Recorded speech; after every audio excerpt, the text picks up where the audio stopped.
Hello, good morning.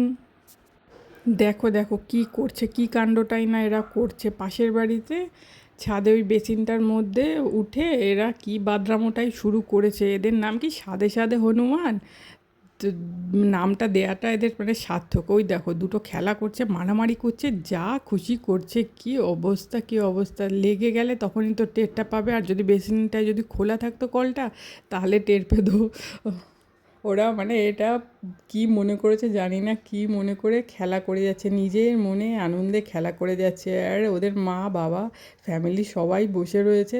তো ওরা বসে থাকুক, ওরা পিকনিক করতে এসছে কি ঘোরাঘুরি করতে এসছে, যাই হোক ওরা বসে থাকুক। আর ডুগু নতুন বিজনেসের আইডিয়া ভাবছে, মানে এমন বিজনেস যে বিজনেস করলে দুদিনেই আম্বানি হয়ে যাবে।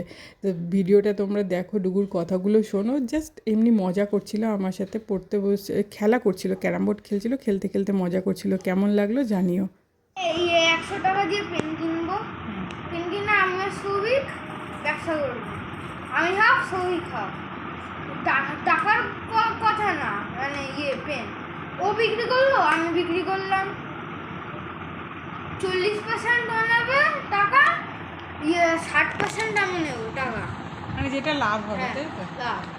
এবার পরে ওই টাকা দিয়ে কম দামি পেন বিক্রি করব। কম দামি পেন বিক্রি করতে করতে আস্তে আস্তে বাড়াবো। ধরো 5 টাকার পেন কিনলাম, 1 টাকায় বিক্রি করলাম, মানে 1 টাকার বেশি বিক্রি করলাম। 5 টাকার পেন কিনে তুই 5 টাকার পেন 6 টাকায় বিক্রি করলাম। সেটা বল। মানে 5 টাকার পেন কিনে 1 টাকায় বিক্রি করবি, তাহলে তুই দুদিনে বিশাল বড় লোক হয়ে যাবি, আম্বানিকে ছাড়িয়ে চলে যাবি। ভিখারি হয়ে